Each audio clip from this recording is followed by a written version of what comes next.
Donald Trump, 45th President of the United States, has been finding himself in legal trouble ever since Joe Biden became the 46th.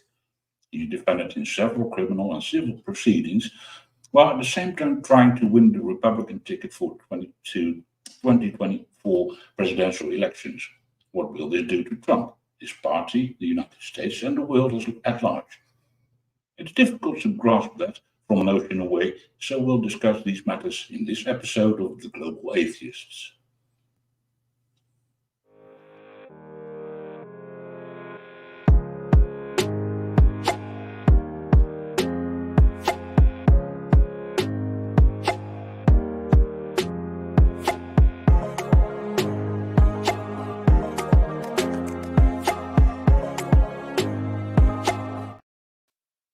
Hello, welcome to Xenorius, Daedalus, and Stephanie to the show. Donald Trump, he's in trouble, legal trouble. Daedalus, can you explain exactly what's going on in simple words?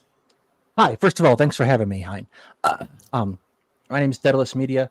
I'm the co-host of the YouTube channel Two Guys Talking History, where we cover, well, most of the history, but here I am today doing law. So Donald Trump became president in 2016, and he attracted an unusual amount of trouble.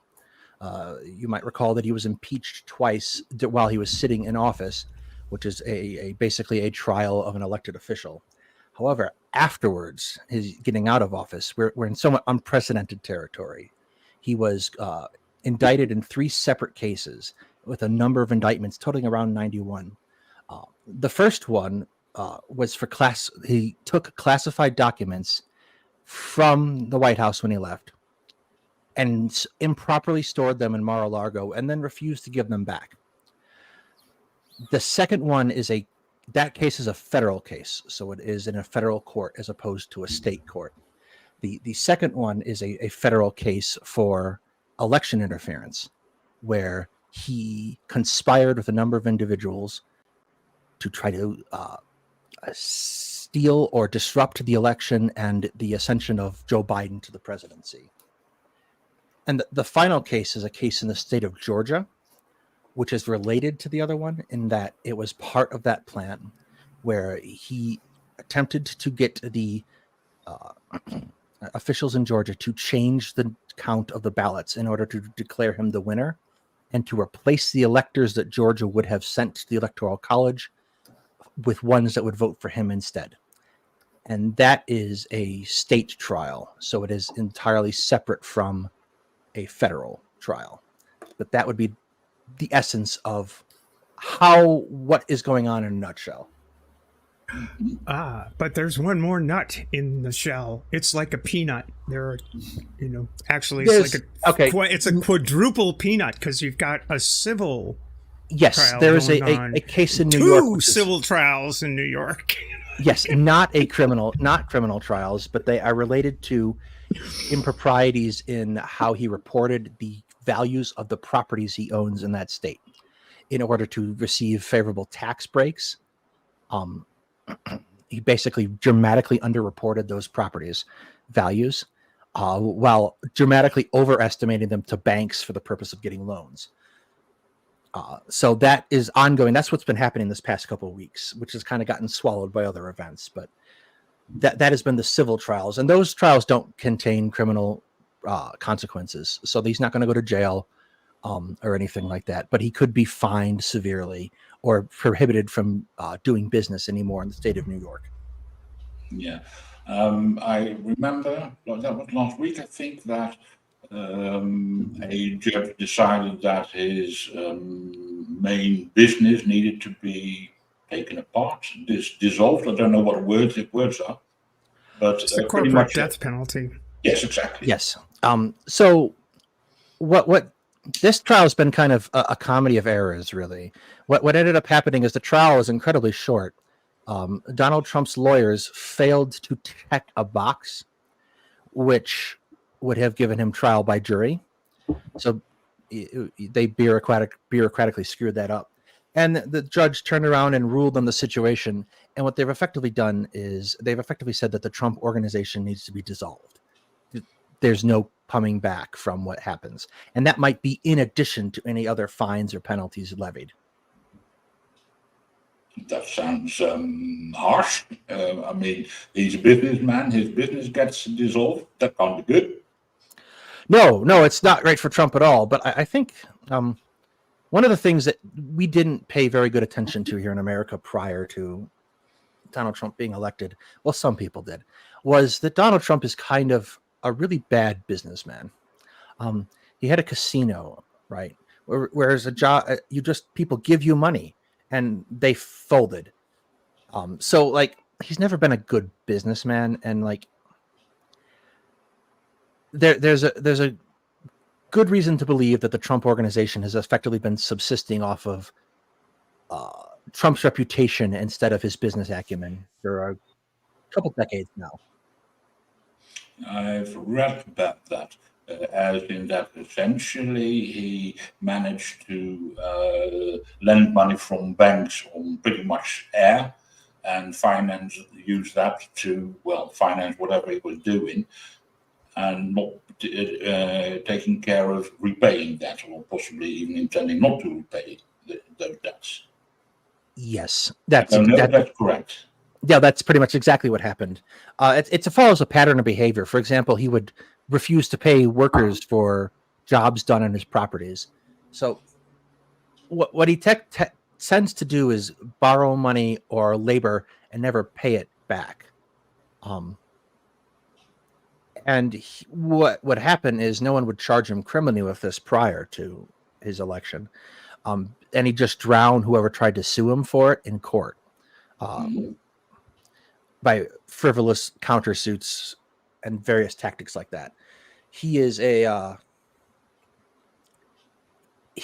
ability to project power in the American justice system, or at least he used to. He's having a hard time of it the last couple of weeks. He has the ability to project power that unevens the playing field pretty dramatically. Mm-hmm. Yeah, I'll come back to bits of that later, because first I want to zoom in on his criminal cases.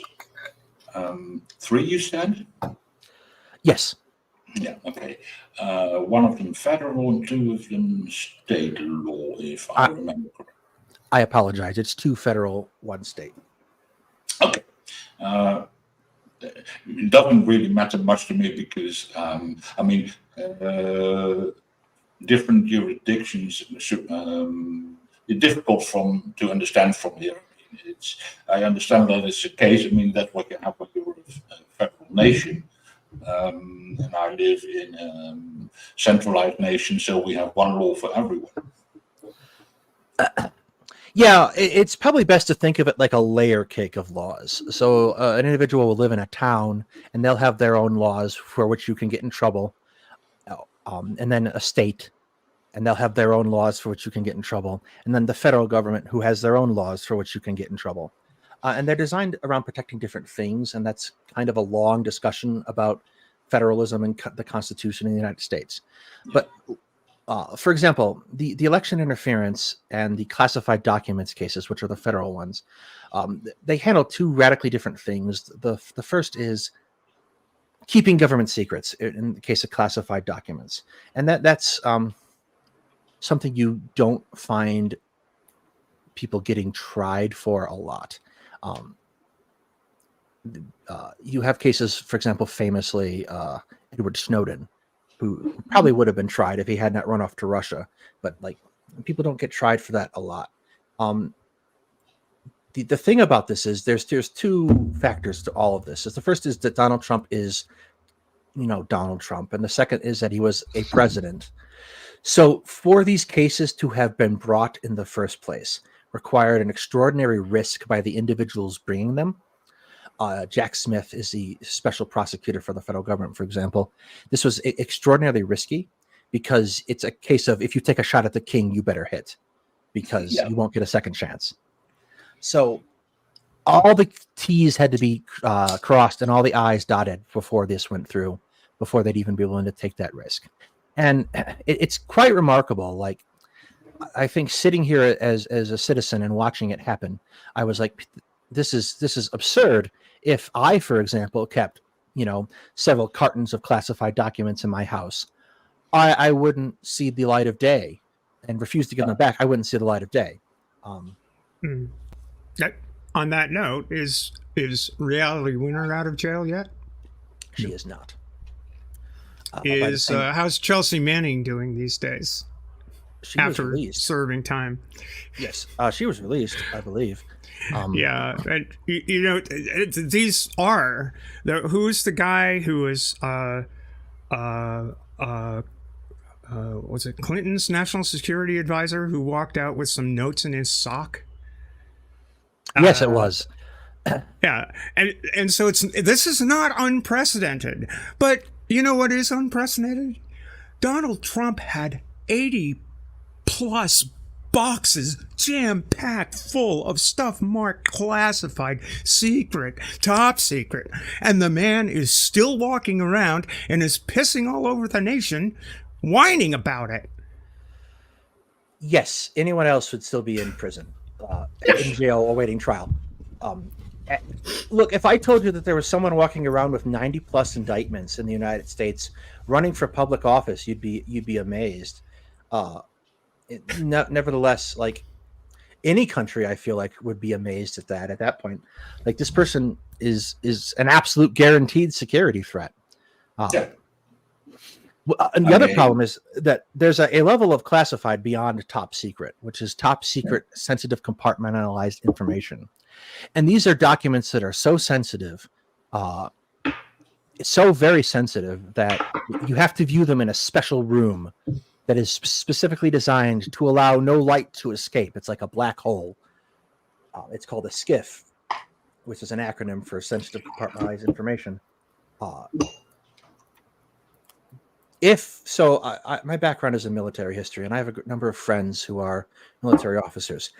If they had documents labeled top secret SCIF in their bathrooms, they'd have heart attacks. Yeah. I mean, I remember the photograph of the bathroom full of boxes. I mean, I have no idea what's in the boxes, but presumably they were secret material. He brought a smorgasbord of classified documents out with him of all types, military plans, specifications on things like our nuclear submarine fleet, all sorts. He was chatting up the Australians about that stuff. That was pretty good. Yeah. Here's what our nuclear capabilities are. I mean, now with the horrible stuff in Israel and Palestine going on, I heard rumors that possibly stuff he spilled the beans about went around and hurt Israel. Is there any truth in that? That's harder to say. Right at the beginning of his presidency, there was an incident in which he distributed information he was not supposed to Russians, which probably happened a lot more than we care to admit. However, this was public and it was in the news and we saw it. So this entire what was revealed, we don't know. But Russia talks to Iran, and Iran runs Hamas. So therefore, it's not unreasonable to assume that if compromising information was revealed to Russia about Israel, that it ended up as part of Hamas's information inventory. And it wouldn't stretch my imagination to have that happen at all. Obviously, Israel is having their own intelligence issues this past couple of weeks. They're going to have to answer some questions about that. But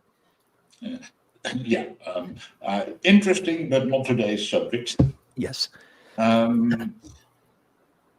Okay. Again, on his criminal cases, what are the expectations? Will he be found guilty? Okay. If it was anyone else in the world, I would say absolutely he would be found guilty. However, this is unprecedented for us.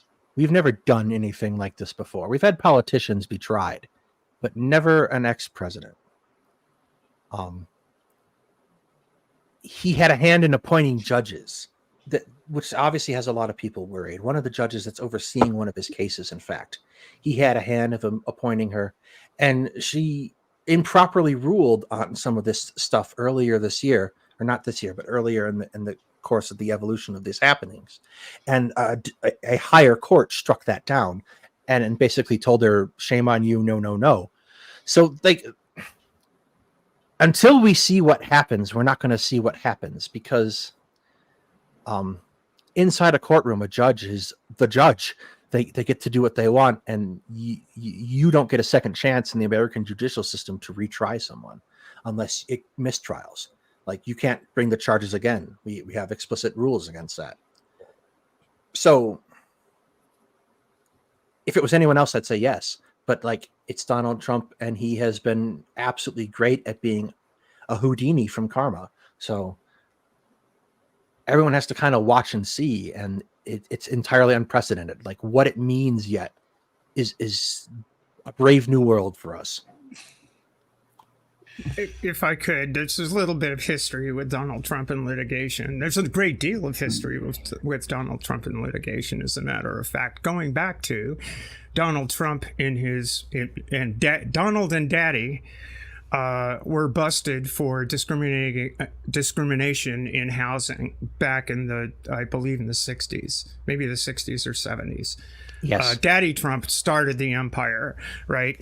But they were busted and forced to change their stuff and pay, and do some.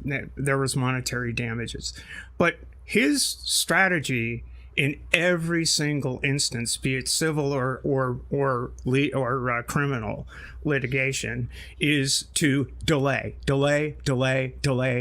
make it really difficult for the people bringing the charges to either have the stomach or stamina to hang in there. Also, to file countersuits. I mean, most recently, in the case of he filed a suit against his former attorney Michael Cohen. It was a frivolous suit for basically spilling the beans on what was going on in the Trump organization. And he filed a $500 million lawsuit against Cohen that Cohen said, okay, you're suing me, I want your deposition. And this went on for months and months and months. Oh, I'm busy. Oh, I got to clean out my sock drawer. Oh, I got a round of golf to play. Oh, I got to do this. I got to do that. And finally, a judge basically said, okay, man, you brought the lawsuit. The defendant, you're the plaintiff. The defendant wants to know, what's this all about, Mr. Trump? So you're going to sit down in a courtroom and you're going to provide this deposition, and you're going to do it date certain. The date certain was like a week ago. There were several date certains, but again, a delay. Finally, it gets down to the day, and like at the last possible moment, Trump drops the lawsuit. Gone. Yeah, he has a remarkable. He can afford, to a certain degree, because he doesn't pay his lawyers, he can afford to run up lawsuits. That's the other thing. I'm amazed anyone took him on as a client. Like, get paid up front. Because he has, for example, Rudy Giuliani was serving as a lawyer during the election for him. He didn't pay Rudy Giuliani. So he is really, like, he just keeps trying to run up the clock. It has an acronym. It's called SLAP. And it basically means you're using the courts to hold the court at bay. It's procedural. It's basically using procedural and bureaucratic issues to prevent the trial from ever occurring. And like he's been requesting continuances and extended trial dates for all of these cases. He's trying to push them past the election so that he thinks if he wins, nothing will happen to him, or that he won't possibly lose. And to be fair, if he wins the election, he can pardon himself of the two federal trials, the two federal cases, any guilty verdict. However, the state case in Georgia, the president has no power to pardon criminals convicted in a state. So that could go through either way. I'm sure he can pardon himself, but that would be that question would go to the Supremes. And if you can get 5 of them to agree, yeah, the president can pardon himself, then yep, he can pardon himself. But that's never been adjudicated. No, it hasn't, but it would again be uncharted territory for us. Yeah. And the problem with our Supreme Court at the moment is shenanigans were in play for about 6 years. So the seats have tilted dramatically to conservatives.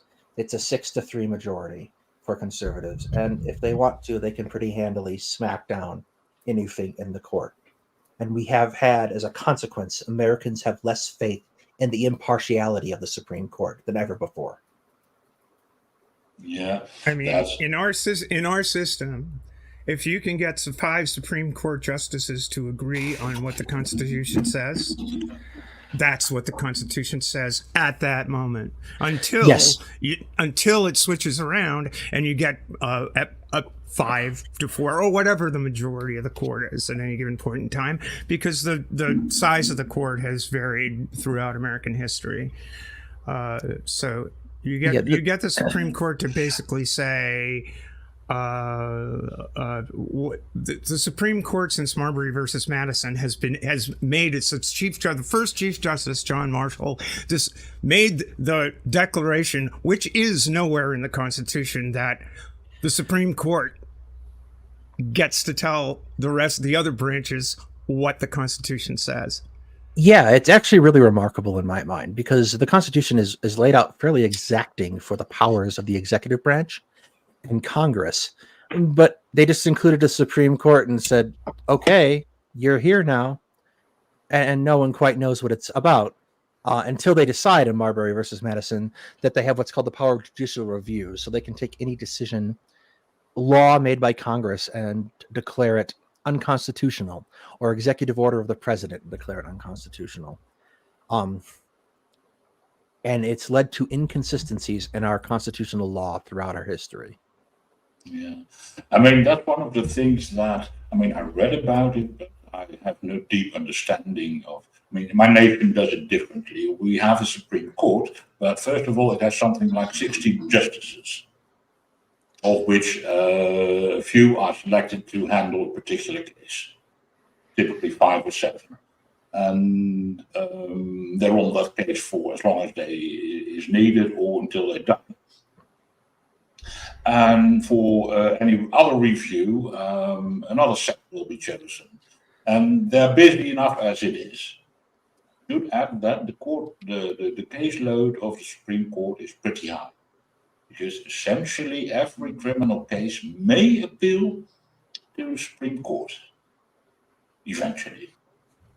There are rules for that, but not many that. It's not like the Supreme Court of the US that can say, "Oh, we won't hear that appeal." Yes, the Supreme Court gets to pick its docket every year. What cases they pick is a big media obsession. We have an intervening level of federal courts, district federal courts, that can hear appeals, and typically do. Those are all overloaded with cases because justices to a federal bench are appointed by the Senate, and it has become a political hot potato. And for a while now, but it really came to the fore under President Obama, that the Republicans, when they controlled the Senate, would simply refuse to take hearings on justices or refuse to appoint them. Or, for example, before Obama was about to be term limited, he tried a vacancy came up in the Supreme Court. He tried to appoint Merrick Garland, who is the current acting head of justice. They wouldn't even take his calls to have him be confirmed or not, and they held that seat over until Donald Trump could fill it. So it was an incredibly blatant abuse of the intention of the Constitution and the powers of the Senate. And it was noted that right when Trump had a vacancy that emerged when he appointed someone during an election, that the Senate, which was Republican controlled at the time, felt no such inclination to delay that nomination for the next president. So it's a pretty naked power grab. Yeah. I mean, I'm not saying that that would be impossible in the Netherlands where I live, but it would be very difficult to pull off. How's that in India, by the way, Zambia? Yeah, I was about to pitch in at this moment, to be honest. So India has a somewhat of middle ground between Netherlands and US here. The Supreme Court in India functions, the judiciary, if I say, the judiciary functions quite independent of the legislative in India. But there are loopholes and there are backward, like behind the scene power grabs and stuff, which, as expected, happens in a huge democracy. And so, just like in US, where the ruling party currently mainly the Republicans who are trying to control the Supreme Court. Similarly, in India, the current ruling government is trying to control the Supreme Court. And the thing is, the legislative at the moment is constitutionally has a completely different setup than the legislative. The legislative has no control over the judiciary, but at least on paper. But the current government is trying very hard to change that. They want to have a direct control over the judiciary, because that is practically one of the very few places where they haven't been successful with their power grab. They have their hands everywhere. They are very blatantly trying to move towards a totalitarian system, although they probably don't want to change it officially, but that's how they are functioning. And so there's a huge power grab and political play at hand, which haven't been that successful yet. Fortunately, because we have a pretty good enough constitution that has been very difficult to overturn. Another place where the government is trying to power grab is the diplomacy, the foreign diplomacy. Now, on paper, the foreign diplomacy is very ingrained with the ruling legislative, but the government, the ruling governments, irrespective of which party they are, at least after the first phase of independence, like in the second half of how long we have been independent, are not as competent as we would like them to be, because people elect people they like, not exactly based on their competency. And so they don't have that good enough control over the foreign diplomacy, which is a good thing, because India overall so far has have a very good foreign diplomacy, irrespective of how pathetic the ruling government may be. For example, we have a very incompetent, pathetic government, but that is not hurting our foreign diplomacy. We are still going good in that. So these are the two places they are trying very hard to power grab. They have been relatively more successful with the foreign diplomacy. We can see their people with their ideology seeping in the system and changing India's international official stances quite a bit, relative to how we have been overall in our 75 years of journey. So that's changing. And coming back to the Trump equation, India has a similar problem, maybe not as blatant as Trump, because the difference is, I've seen it's not just Trump, I've seen in general US has this problem that the presidency has been in majority under control of very strong businessmen. Trump is not the first one. Trump is just probably the worst example, but there have been many other people before him. For example, the entire Bush family is a good example of how wrong it can go. But India doesn't have that. Indian the prime ministership, which has the most power in terms of single position, hasn't been control of direct businessmen. Like, there is always very strong business association depending on the political party. For example, currently we have Modi, and the BJP government has very strong business ties with the two biggest individual conglomerate. One is the Adani Group, other one is the Ambani Group, and it's getting very blatant day by day.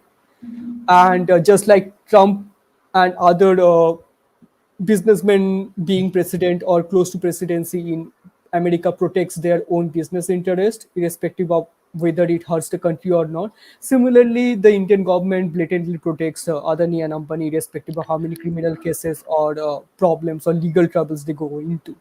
For example, recently we had an Hindenburg report come out, which if which came out on the Adani Group, and they're practically a scam in a huge scale.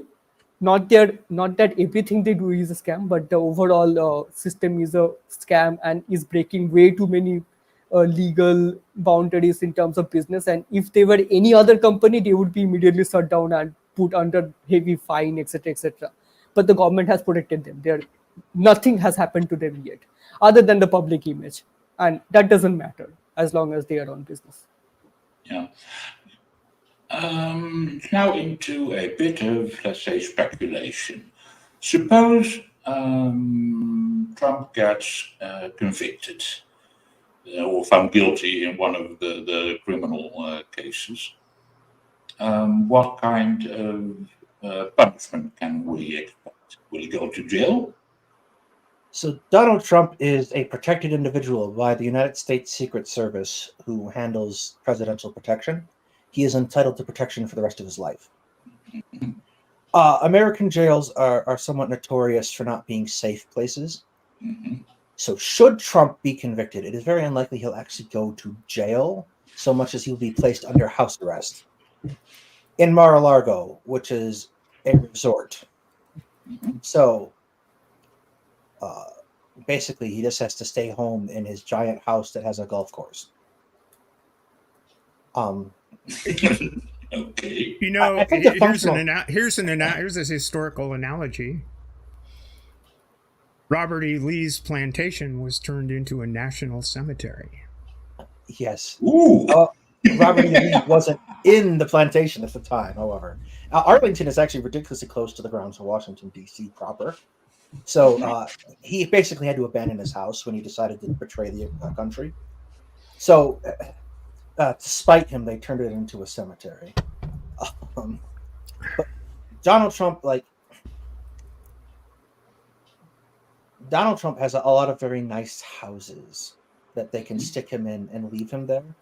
The question of whether he gets convicted, I think, is kind of moot.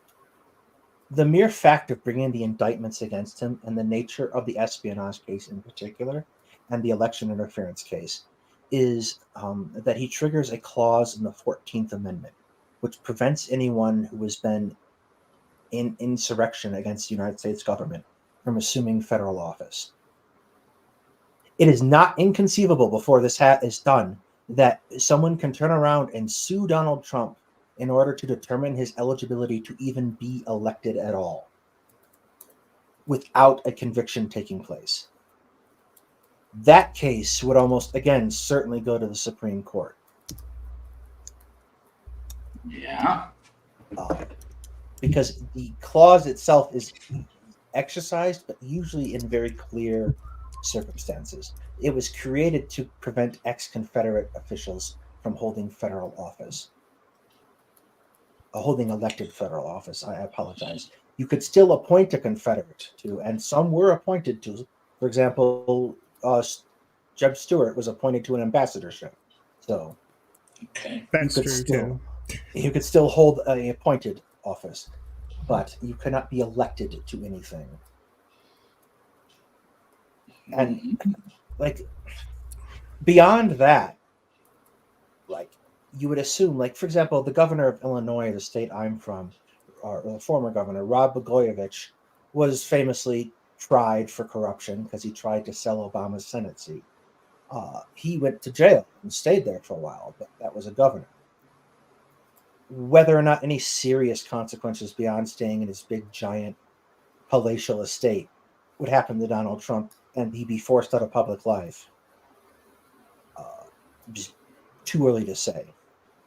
It's going to have an effect on the election one way or the other. It's also too early to say that because Donald Trump immediately started running as soon as he thought he was going to get indicted, so that he could say, "I'm running for president. Look what they're doing to me." So we're doing all of our election stuff much earlier than normal.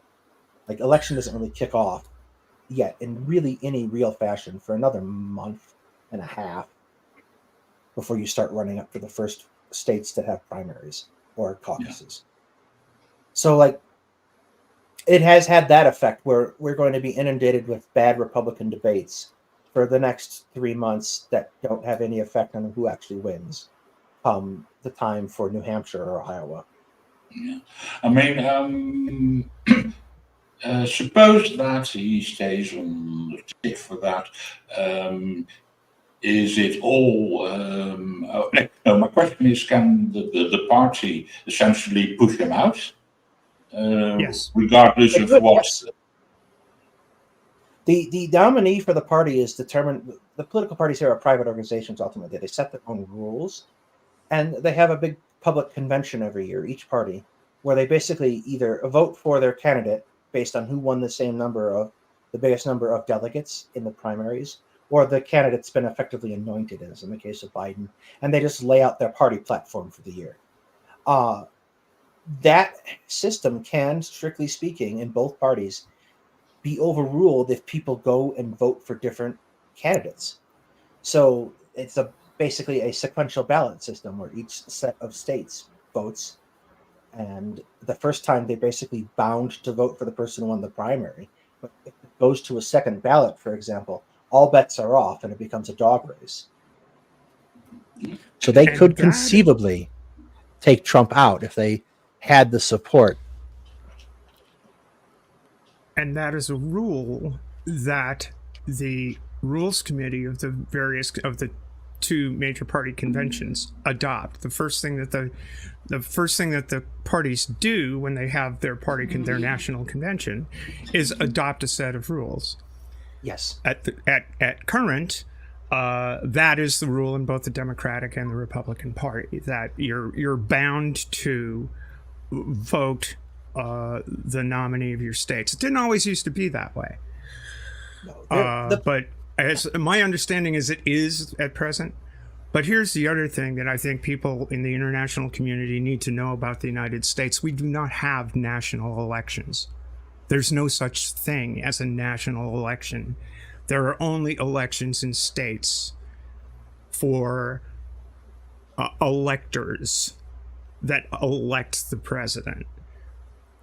There are essentially 50 national elections for our chief executive, who, under the Constitution, is both head of state and head of government, which is why things are weird in the United States. Very unusual, shall we say, in the governance of various democracies around the world. Yeah. It's a different kind of system. Yeah, I mean, a presidential republic is weird in that respect anyway. I mean, the closest I'm familiar with is France, where at least the president is elected by general vote, but next to that there's a government with a prime minister. You don't have prime ministers, so right. That doesn't. So the Constitution is was designed to insulate government from the people a lot more than the American popular narrative puts forward. Yeah. The only direct elections that really existed for federal office at the outset of the ratification of the Constitution was in the House. And then senators would be voted for by House members, and the electors that were voted for would elect the president. The Electoral College is an extra layer of insulation, too. The idea is that the Electoral College is not bound to the will of the states, so that should a manifestly unfit candidate be proposed by popular vote, it can be voted down by the Electoral College. This is its only purpose. Anyone who says otherwise is full of crap. It has failed in that purpose, largely because the states were free to legislate the way that the electors act, and tradition has dictated that the electors do not go against the states. So, for example, if ever there was a case to have the electors take out a manifestly unfit candidate, it would have been in 2016 when they tried to elect Trump. It didn't work. The net result then of the Electoral College is that it dramatically underbalances the proportional voting power of American citizens. So a state like California, which is electorally powerful, is diluted because they are so electorally powerful. Certain states have an outsized impact on the election. The Electoral College basically is now it's basically a blight on the system that should probably go away or be modified. One could to make such the an same extent case that for the Senate. They could, but the Senate had an overarching purpose that's still somewhat being fulfilled. The problem with the Senate is that our political party system has taken more precedence than the original intended rivalry, which was between the Senate and the House. So what ended up happening is that the Senate Republicans act in a certain degree of concert with the House Republicans, when they're not, doing whatever the hell they're doing right now. That was not originally intended or envisioned when the Constitution was written. One needs to keep in mind the 3/5 rule too.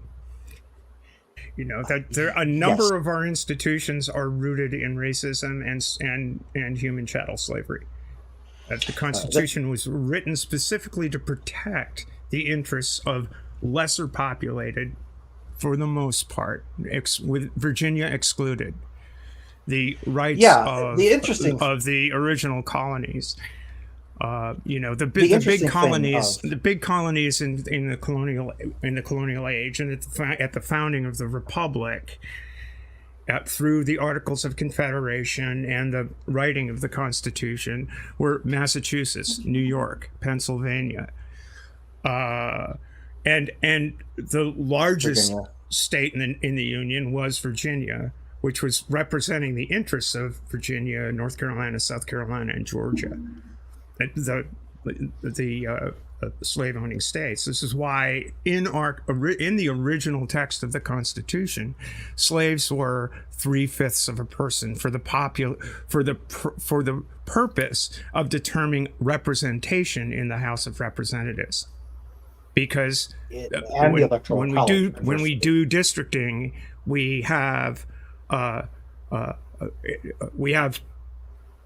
divvy up. The number of representatives is dependent on the population of an individual state. So this state gets X number of representatives. And so every 10 years, that's why we have a census, every 10 years, we count the number of people and apportion out our representation proportionally. The Senate was to give the lesser populated states. Every state in the nation has 2 senators. Even if they've got 1 member of the House of Representatives, Vermont has 1 member of the House of Representatives, Wyoming has 1 member of the House of Representatives, but both states have 2 senators, which means they have equal representation in the higher house as California or New York or, the more populated states, which is why the Senate's a bit of a shit show at the moment. Yeah. Cindy Plaza made a comment in the side chat in YouTube. The US is now not a dinosaur, but a democracy in name only. Does that ring a bell? Oh, it's funny you should mention gerrymandering or gerrymandering. It's named after a fellow by the name of Elbridge Gerry, who was governor of Massachusetts, who divvied things up into this, created some district in the state of in the Commonwealth of Massachusetts that looked like some kind of weird creature. That's where the name comes from. But I would hasten to add pocket boroughs in the English common law and the English system of government were not an unknown thing, like some. Yeah. Picking your voters is a pretty tried and true practice in most Western democracies. That just works out. I think there's a lot more stability, for example, in Western Europe and their democracy. Maybe not France. France might go belly up a little bit this time. Again, Macron's looking a little pale there, but there's a lot more stability in those democracies because we have this interplay between the states and the federal government, and the state governments effectively get to determine how they are represented in the federal government, at least in the House and the Electoral College. A lot of money is spent, particularly by Republicans, in controlling state legislators and state governments so that they can dictate the terms of the federal government and ultimately the courts.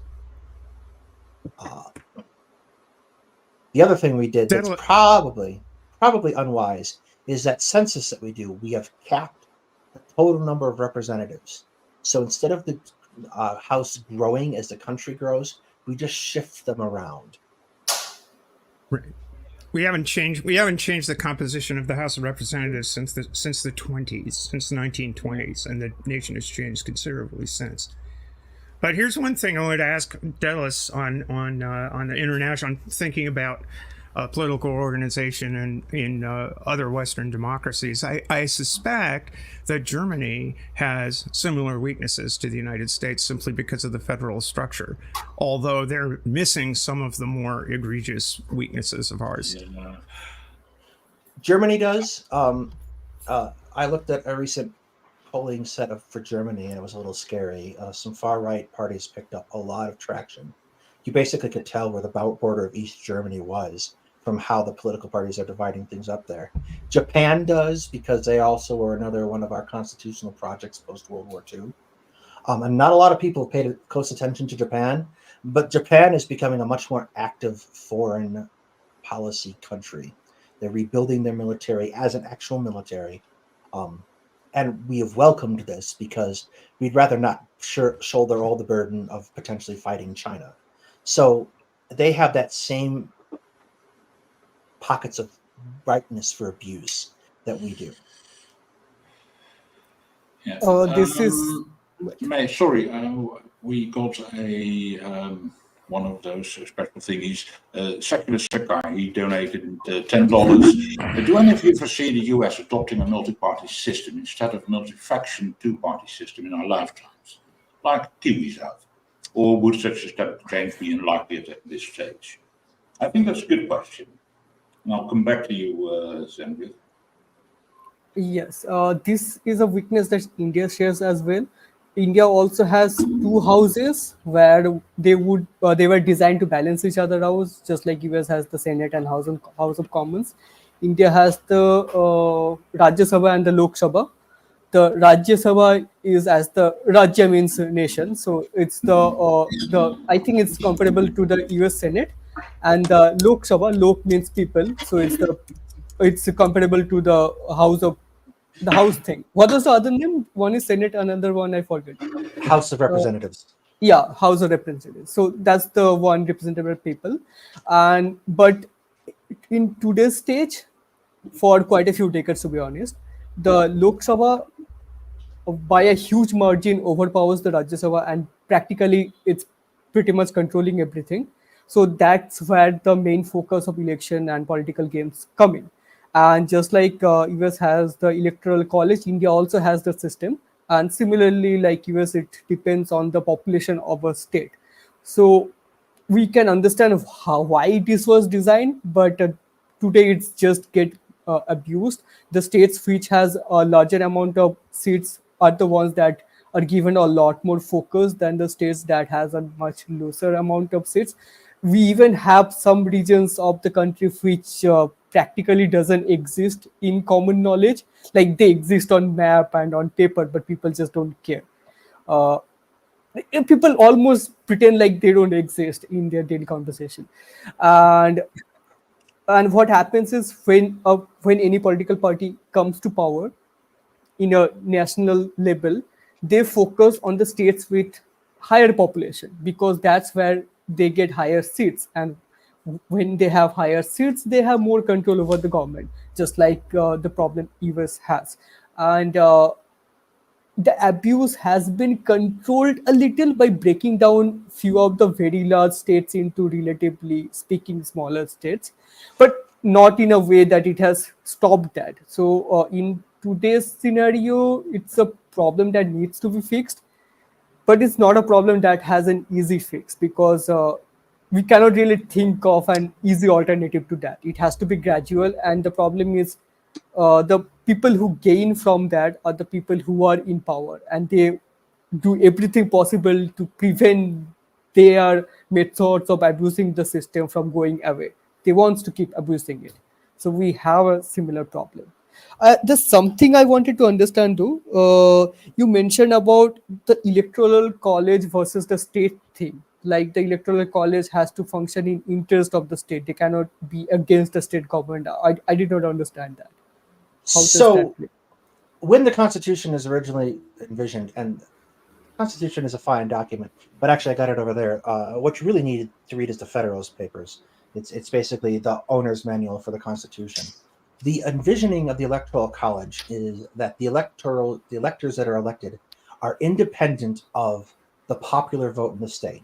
So me and all the regular schlubs go down on election day and we vote, and we indicate that we want this person to be president. What we're voting for is electors who then go meet about a month or two later and cast their ballots for president. Those electors, when they cast those ballots, do not, in some states, are not required to do what the state says. So I live in Colorado, for example. The electors that Colorado elects are not required to vote as Colorado votes, except in states where the state legislator has ruled that those electors are. In those cases, it's just pro forma. The electors go, they cast their ballots, and it's done. The election interference and the Fulton County case that Donald Trump is under has to do with manipulation of those slates of electors. He wanted to have people in states where they were vulnerable to having their votes changed because it was still an option. He wanted the electors that were sent to be taken out and electors that were loyal to Donald Trump put in to vote him into office. It is a somewhat Byzantine system. To put it mildly. As generous as this entire system of government we have is pretty Byzantine, but the Electoral College is especially Byzantine because you basically have 50 different set of guidelines that cover how it works. Okay, to get back to the question about more than a two-party system in the US, is my impression correct that that would require quite a bit of tinkering on the Constitution, your federal laws, electoral laws, stuff like that? In my opinion, what it would require is the restructuring of the way elections are conducted. For example, in my state, in the state of Maine, we have ranked choice voting. One of the inhibitions to any third party gaining traction is the inability of there's no way for an independent candidate to amass enough support in voting to win a governorship or win a Senate seat or win a house race or win the presidency for that matter. And in Maine, we have had a long tradition of being relatively independent since about the turn of the last century, of the 20th century, electing a Republican grip on the state's politics, probably with the Roosevelt Revolution and such. But recently, we've had a series of independent governors. Angus King, we've got an independent senator, nominally so. He caucuses with the Democrats, but he's always billed himself as a political independent. So we adopted ranked choice voting. And what's ranked choice voting? You don't get to serve in the office unless you get 50% of the support of the people in aggregate. So if you start changing that, you introduce a means in electoral politics for outside parties to have an influence, and whether that outside party, like a Green Party or whatever faction of the Republican Party or the Democratic Party wants to split off and do something, this people are still protected because if politician X doesn't get 50% plus one, doesn't win an outright majority, then you pick This is my first choice. This is my second choice. This is my third choice. So nobody wins on the first thing. You take the second choice and figure out who those are and allocate them to the. It's a little bit of a longer process, but it potentially could change the way of politics. But it's going to be a slow process unless one of the political parties implodes. And that's only happened a couple of times in American history. One was the dissolution of the Whig Party in the 19th century, where it just fell apart with the question of slavery and became today's Republican Party and the Rump Whig Party.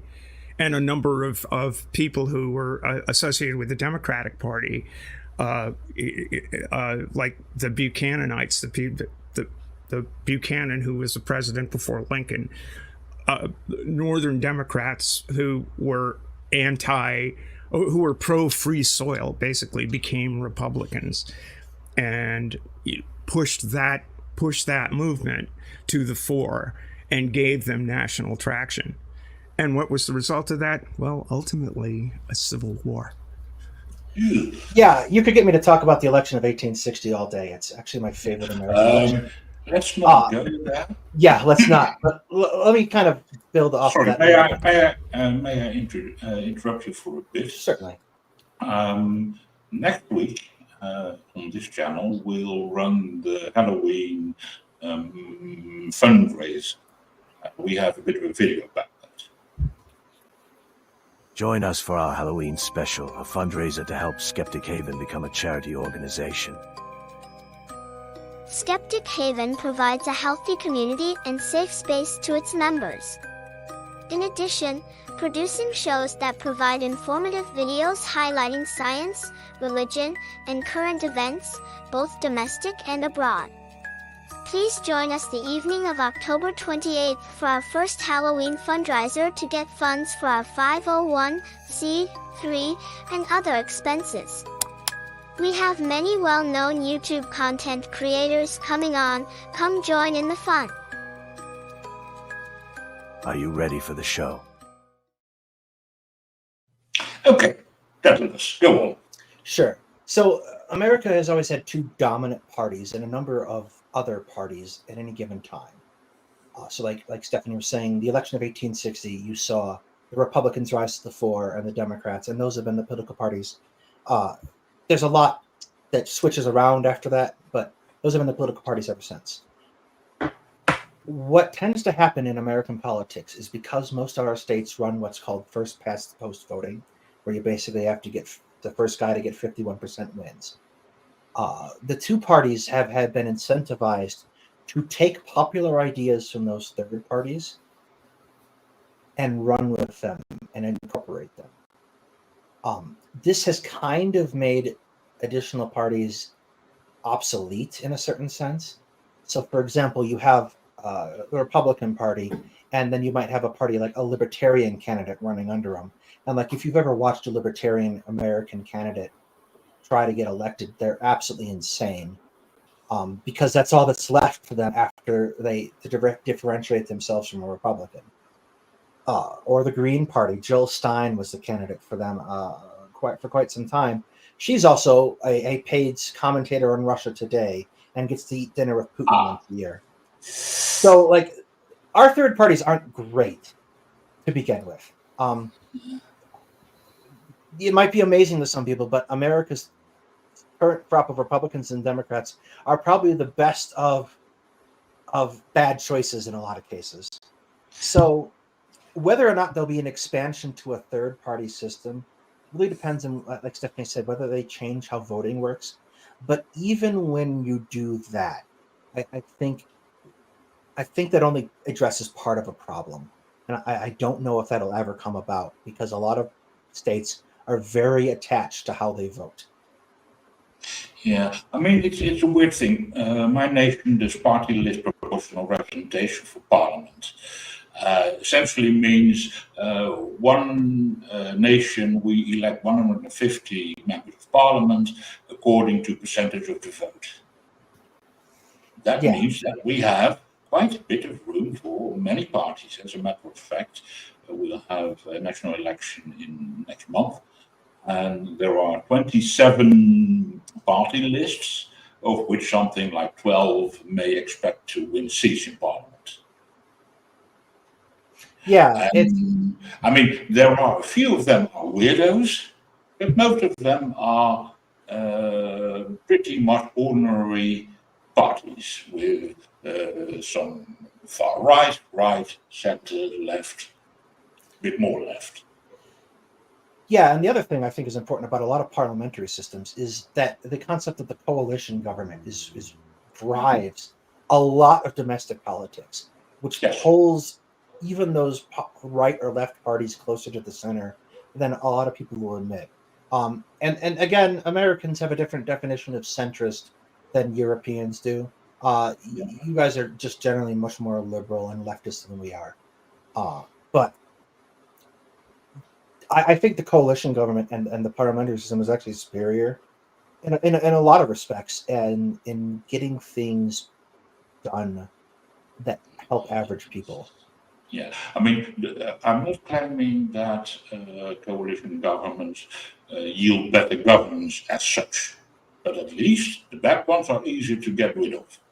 Yes, and they have less perverse incentives, I think, Yes. the way the system does. The coalition government is also something that India follows, and the funny thing is, firstly, the rank-based voting system that Stephen mentioned, that is something India is trying to experiment with. It hasn't been properly used yet, but the conversation is going on here as well. And the funny thing with having India has a lot of political parties. Like, India is a huge nation, and we by default don't have a two-party system. We have a multi-party system. There's no limit on how many political parties there can be. But practically is a different story. Like, on paper, there is no limit. There are way too many. Like, I can just start a political party tomorrow. But practically, I'm a no one. I'm not exactly can achieve anything politically. But the problem is, even in a multi-party system, what happens is it kind of goes towards a two-party monopolizing anyway.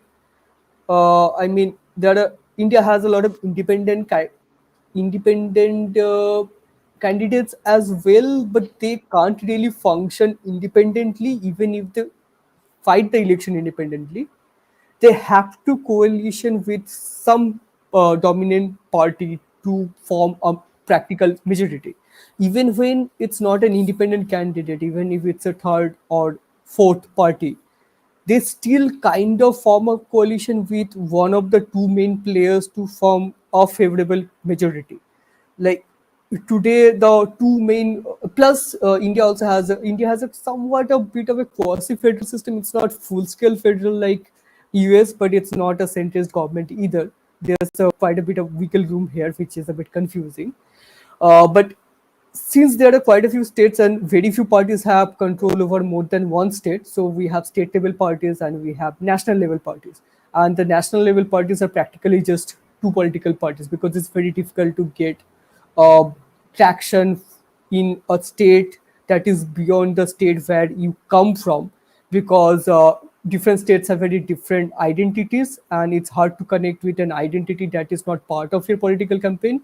So that is a problem. Even in a multi-party system, it's practically two parties fighting each other in general, and other party choosing which side they will help, not exactly becoming a third practical choice. And circling back to Trump a little bit. Yeah. You know, the topic of the show. We've gotten really into comparative political systems, but Karasu Kafka made a really good point. Oh dear. We lost. It was such a good point that Stephanie froze. Yeah. But the thing with Trump, as I've seen, is it's not exactly who he is, because if you need to look at him. Oh yeah. So, Stephanie. Yeah, I'm sorry, I don't know what's going on. Maybe I'm internet. But the key point about Trump is the man is a we have Trump because of Trump's unique ability as a showman. He constructed his businesses as Potemkin villages. He convinced Donald Trump lost his casinos. We made some mention. He just failed at that. I mean, there's the old story about the House always wins. Well, not if Donald Trump is the House, right? He lost the Trump Taj Mahal in Atlantic City and several other casinos back in the day. And what hauled him out of that?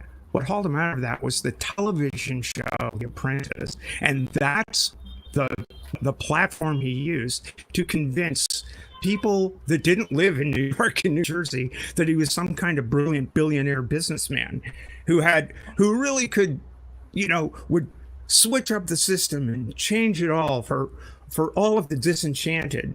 And he became whatever they wanted to be.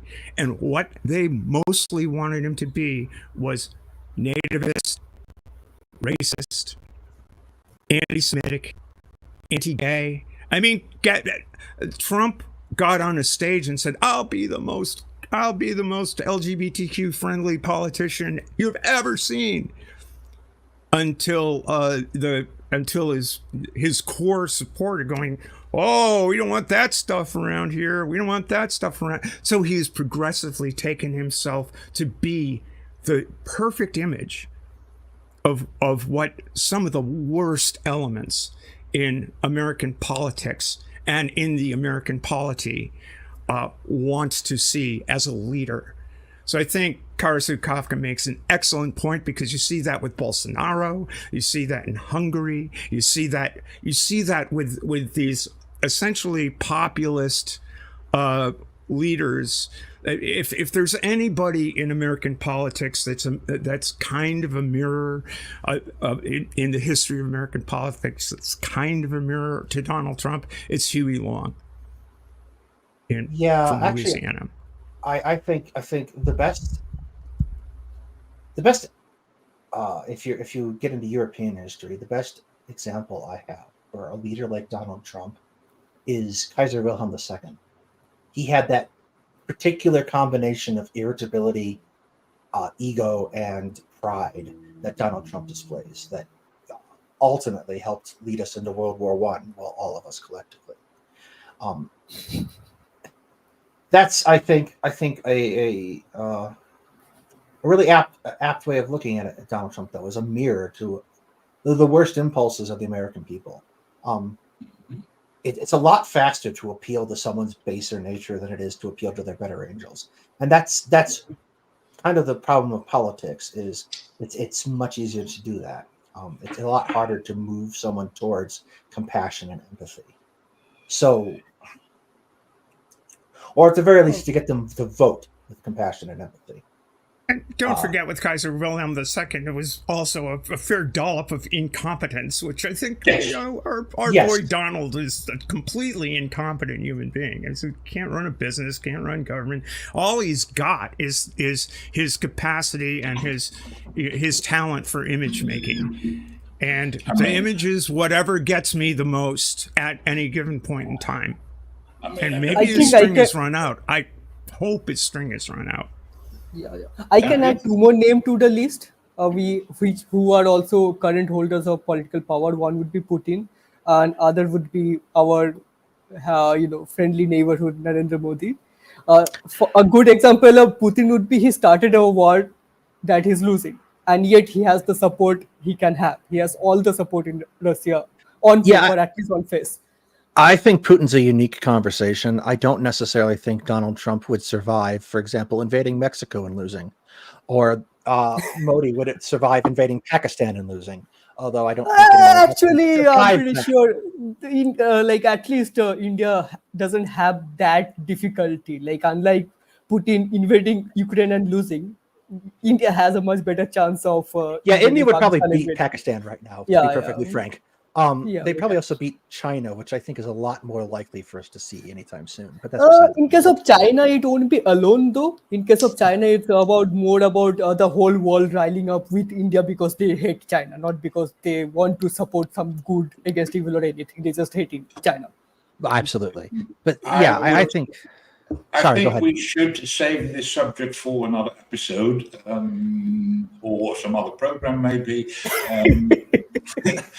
Sorry. I'm trying to get back to Trump once again. I mean, we've discussed the trouble he's in, what may happen to his person, to U.S. politics. Should we worry about this from, let's say, European or Asian point of view? Whatever the outcome is? I don't know yet, because we don't know what the outcome's going to be. We have basically spent a number of elections right now in flux, and we're kind of determining what we're going to do. If we see politicians more like Biden win out this year, in like both in Congress and in the presidency, I think you guys are probably good for a little while. For example, I don't think the far right has as much legs in Europe as they just thought they did too long ago. Poland just showed us that, for example. So I don't know if it's time to worry yet. What I will let you know is that if it's time to panic, we here at Two Guys Talking History will be panicking first. Yeah.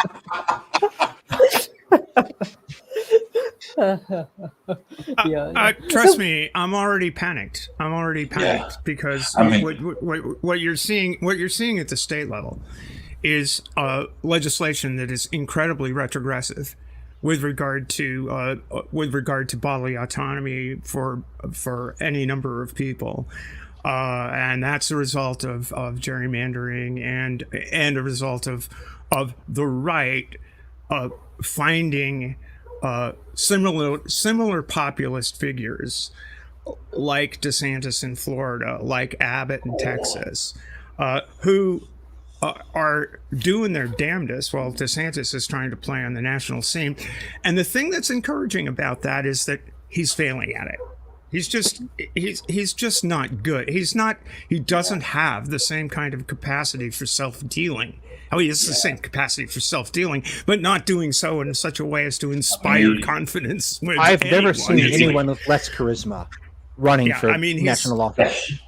He's a literal flat tire. He's just so terrible at Despicable man with despicable ideas. But okay. But that's the problem. There's a solid 30% of what Hillary Clinton called deplorables out there, and it doesn't take that many people in a system such as ours, or really in any system, with the right amount of charisma to make an impact and make that impact deadly for the people at the tip of the spear. Yeah. And I'm a person at the tip of the spear. So when I get excited in political discourse, it's because the tools that are being used include my elimination from the public sphere. And by elimination, I mean elimination. Yeah. Unfortunately, there's no better way to say than after your death. It'll kill you if they can. Yeah, that is, I think, an underappreciated aspect of this.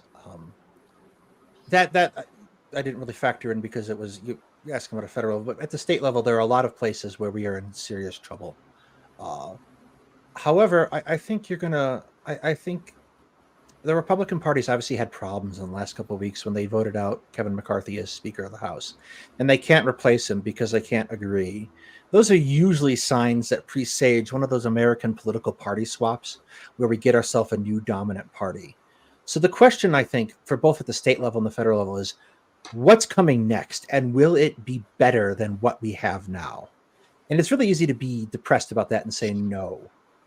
But at the same time, the person that they're trying to make, or we're trying to make speaker before he got obliterated in the secret ballot, was Jim Jordan, who's one of the worst people in the United States, at least top 10. and nobody likes him. So my hope is that if this does come to pass and the Republican Party folds, that whatever replaces them is going to be substantially better. I may hope so. I think that if there is a collapse, if there is a Republican collapse in 2024, by Republican collapse, I mean collapse. I mean, they lose the House, big. They lose the Senate, big. They lose the White House, big. What we'll wind up with is a rump fascist party of core right-wingers and a moderate something. There may be some shift from more conservative Democrats. I mean, I could see a Joe Manchin party. That moderate, oh God, socialism bad, et cetera, and so forth. and a literal fascist party that is full on. We don't care. We're looking for the big man to lead us, and we're all in for authoritarianism. I think that's a potential outcome of the 2024 election. Can Donald Trump get elected in 2024? Well, as somebody pointed out in the chart in the chat, at least 13 states are trying to keep him off the ballot under the third clause of the 14th Amendment, which might work, which might not work. Who knows? Yeah, I would want to say there's no chance that Donald Trump gets elected, because I said that in 2016 and whoopsie. So called that one wrong. Oops. And that ended my perfect streak too. Shame. Anyway, no, there's no chance that it wouldn't. There's no chance that Donald Trump is going to be absolutely excluded. But I don't. We did this once already.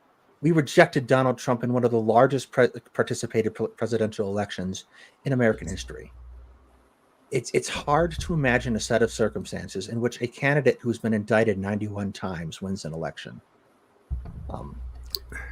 Particularly as Joe Biden has done a fairly competent job for most Americans. So even if he's not very media savvy. So it's hard to imagine that happening. I think there is something to be said to focusing particularly on trans issues and protecting the trans population and restoring their protections who are lost. But that's 50 different battles that have to be fought by 50 different groups of people. It is a massive project, somewhat beyond our scope of discussion today. Yeah. I think the appeal of Trump is not he himself, because he's as bad as it can go. It's more about what he's representing, because he personally is almost like a blank slate who can be turned into anything, because he doesn't stand for anything other than himself. He is like the worst that America has to offer, and getting away with it, because that's what he has done for his entire life. He's a bad businessman. But people admire him as a good businessman for some reason. He's getting loans for some reason, even though he's not paying his people for not valid, for whatever reason. Like his reasons are never valid. But he has been a bad president. He has said stuff that no one says, even if they believe in them, and gotten away with it. Which is why you will find the worst parts of America are coming in public to support him, the evangelical church, and like pretty much every bad thing that comes to your mind. And he is their symbol of getting away with it, and that's why they are doing everything they can to keep him on power. That's what I feel. And I'm saying this because I'm seeing a similar thing happen here as well. Like if you look at any interview or anything that Narendra Modi says, it's pretty obvious he doesn't really know about anything. He's just good at putting a face and letting people project onto him anything. And he didn't even take any press conference. He just mugs up stuff and vomits them on the mic and just makes them sound good. And people make him to be whatever they can to make him, and both Trump and Modi are good at only one thing, that is getting votes for some reason without doing anything for it. it's not dissimilar, I don't think, from the same prospect of people and their religion and their faith. There is a certain desire to, for example, I think Titan, everyone's friend Titan Uranus, is very fond of the saying, "I read the Bible and therefore I became Uranus. I became a Christian, or I therefore became an atheist." There's a desire, like I will meet hardcore Christians who insist that the Bible is actually a happy story, as opposed to the reality, which is that it very much isn't. It's the same kind of phenomenon. There is this thirst and desire to have someone to look up to in a lot of people's lives, and it manifests in different ways. And sometimes you get the guy in a church pew, and other times you get the guy who votes for Donald Trump. And the other thing I would say, it's just as I guess a throwaway or tossaway line, the social issues have been elevated to the national stage. It's in bills introduced in Congress against trans people, Yes.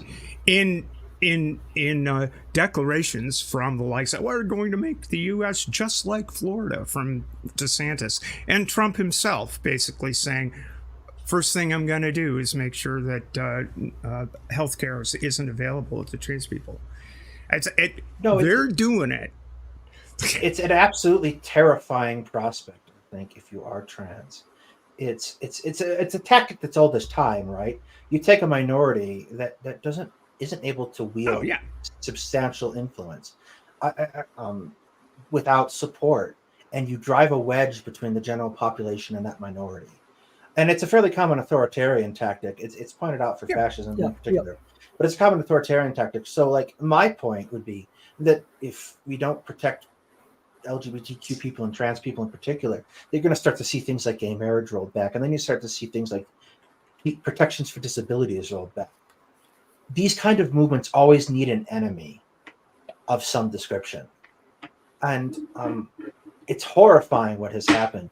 And like the other problem I have broadly is that it wasn't like trans people were doing particularly great on civil rights and access to care prior. Like, you have a lot more hoops as a trans person to jump through to get gender affirming care than I, for example, do as a cis person. So like it's going to forestall the advancement of civil rights, and that's definitely a problem, because like what we're going to do is probably succeed in getting back to where we were, and then everyone will say, "Oh, it's good," and we're done. But that's not really the case, right? But we have more. It's funny being someone who transitioned 25 years ago to watch the progress. Back in the day, it was basically, well, yeah, there are all these hoops that the medical establishment has has placed in your way, and the protocols were this and that and this and that. And as people became more knowledgeable about trans people's lives, et cetera, and so forth, those hoops gets like, well, it shouldn't be as complicated as it seems, because these people are just people and they have certain requirements. So it got to a certain point, but then the right lost the gay marriage thing. And it's like, oh boy, what other icky thing can we find that just strikes people as being weird, that we can get motivate people? So they came up with it. They say, oh yeah, there are these people here, and oh yeah, think of the children. By the way, all of the rhetoric is the exact same rhetoric that you heard about, let alone gay marriage, just gay people generally back in the 70s and 80s. Well, all of the rhetoric is exactly the same. It goes further. It goes through space and time. It does. Jews in Europe and prior to the Holocaust, think of the children. Like, that's the tag. It's basically bigotry Mad Libs. It works every time, and that's a very depressing fact of history. But it's basically a set of Mad Libs. Yeah, you shouldn't think about the children only for school setting. Other than that, you have to think about the children. We routinely ignore that particular factor. Like, I was talking with somebody about Israel, and they're like, "Yeah, could you imagine that happening?" Like, we rack up a pretty good body count in students every year from similar incidents. Yeah, it's probably really easy for America to imagine that happening. So, like, no one's going to deny that we have massive problems, least of all me. With any luck, though, we'll stick Donald Trump away as not one of those problems in pretty short order. Yeah, that sounds like a brilliant idea. I am a bit worried, though, that unexpected things may still happen. I think it's about time to wrap up this stream. We've been running for quite some time. The closing comments, Henriette? I think it's kind of finally becoming pretty obvious how terrible Trump is in all respects, and his facade is kind of falling off now that he doesn't have the protection of his showmanship as much as in other fields. So that is a bit promising. And the thing with US politics is US has a bit too much of image-based authority over all the world politics. So that kind of matters a lot for non-American countries as well. Like Trump winning or losing has an indirect effect in India. For example, Trump getting away the whole Howdy Modi, Namaste Trump, and that kind of cross-political games that Trump played in India. And also, Bolsonaro was part of the close-knit group. There was Putin. So him losing this battle is kind of a positive image for other countries going through similar problems or just got out of similar problems as well. So although among the long list of problems which won't go away with this kind of is like a good start and a positive outlook to have in near future. Sorry. Stephanie, any comments? For Americans, for anyone, anywhere in the world who has the option. Yeah. For Americans, for anyone in the world who has the ability to vote, vote. Vote against totalitarianism. Vote against authoritarianism. Vote for your neighbors. Vote for your neighbors whose voices are people are trying to silence them. Vote for discourse. Vote for civility. Vote for democracy. And vote at every level. I don't care whether it's a school board. I don't care whether it's a dog catcher. Vote. Yep. Douglas? Yes, absolutely. Elections matter. People try to talk a lot about elections not mattering, but they do. If for no other reason than it's a statement of where you stand. It's not that often that it happens. So vote, because it will make a difference. Only about a third of the American eligible voting population votes in a given election, and that gets less if it's not a presidential election. So go out, vote. It becomes much harder. It becomes much harder for gerrymandering to have power if you vote, and you vote against those entrenched interests, and you vote for new interests. And then finally, I'd just like to say I want to thank you for having me on, and we'd appreciate seeing all of you over at Two Guys Talking History. Okay, thank you. I'll add that. I'll add my 2 cents. Thanks so much for letting me join the conversation. This was very, very, very fun. Thank you for having you. And thank you for having me as well. Like I had a lot of interesting insight that I didn't have as a non-American. Yes. And so again, thank you very much. Have a good day. And next week we have our Halloween special. Hope to see you then. Bye-bye.